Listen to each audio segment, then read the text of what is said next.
So drones are no longer the future of warfare, they're the present. And Ukraine's military just pulled off its biggest and most brazen drone attack ever, perhaps in history. Some Russian war bloggers are calling it Moscow's Pearl Harbor. Nearly 120 drones were smuggled deep into Russian territory in an operation 18 months in the making.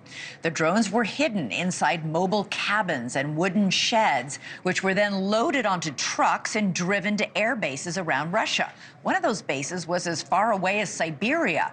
The people driving the trucks were Russian and were probably completely unaware of their cargo.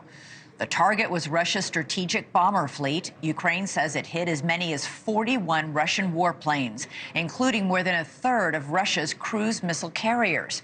And if that's accurate, the attack may have caused up to $7 billion worth of damage.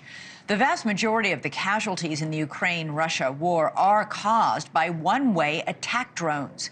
That translates to more than 1,000 drone casualties across Ukrainian battlefields each and every day.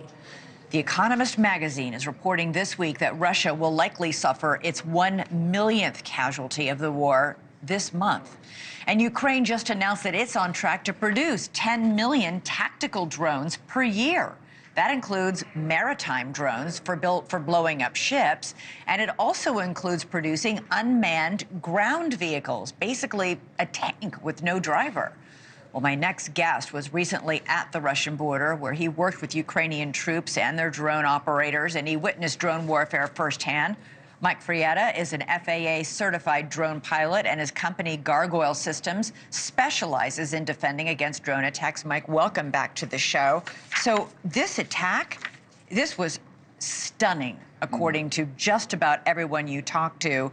117 cheap and small drones inflicting possibly $7 billion in damage. It's huge. That's right. And I'm afraid we're just getting started. I mean, this is just one example. People are calling it the Pearl Harbor, but like technology, get ready for a Pearl Harbor could be every week when you do something like this. You were just in at the Russian border working with Ukrainian drone operators.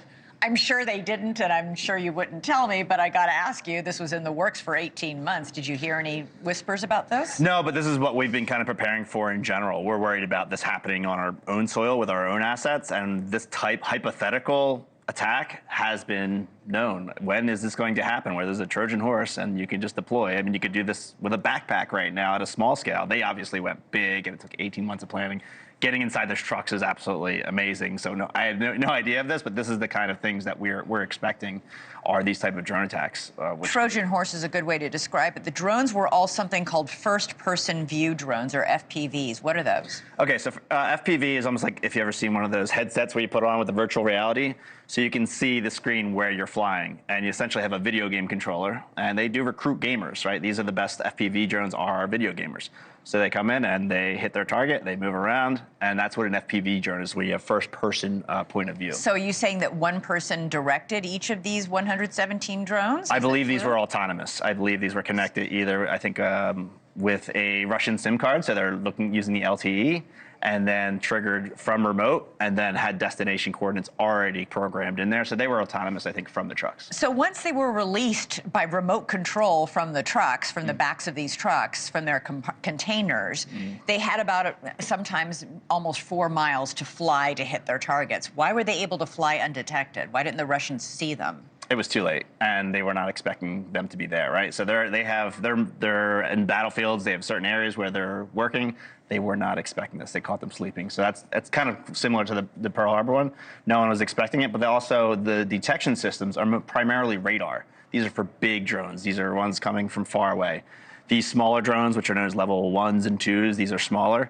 You need radio frequency, acoustic detection, optical, and they don't have those systems, especially inland, away from where the battlefield is. This is one general said that drones like these mean that nearly any nation, state, and non-state actor with a few $1 million could do incredible damage to any other country on Earth. That's right. And I would say scary.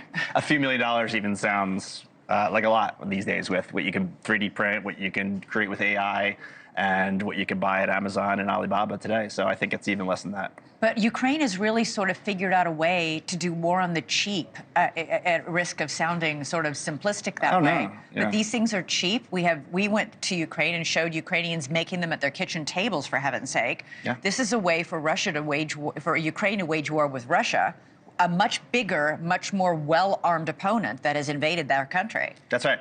Yeah, and you think about, again, going back to, well, what we saw was they're using the vape cartridges, batteries. They're making them out of anything they can, but they also are making out of a scale unlike any other. Well, China's even making more right now. But you think of it, that Russia's prepared for this, and they're at war, and they're thinking about this, whereas other countries are not even considering these threats right now. You just mentioned China. How much resources and attention are they putting into drones? So first of all, they've got their aircraft carriers covered. So they are, this attack would not work on China right now. So they are prepared for this. U.S., not so much, right? And then the amount of drones that they're producing, I don't want to say the numbers, but it's incredibly amount of numbers, the swarms that they're putting together. They're leading the way and being able to produce these really cheap, really fast at a huge scale. This is China. Wow. Yep. Okay. You always succeed in kind of scaring me a little bit when you come on, Mike. Thank you. I don't know if I'm going to keep inviting you back if you keep coming on. We'll get some good news soon. Thank you for watching. Subscribe below and download our NewsNation app right now on your phone, and you will get fact-based, unbiased news for all Americans.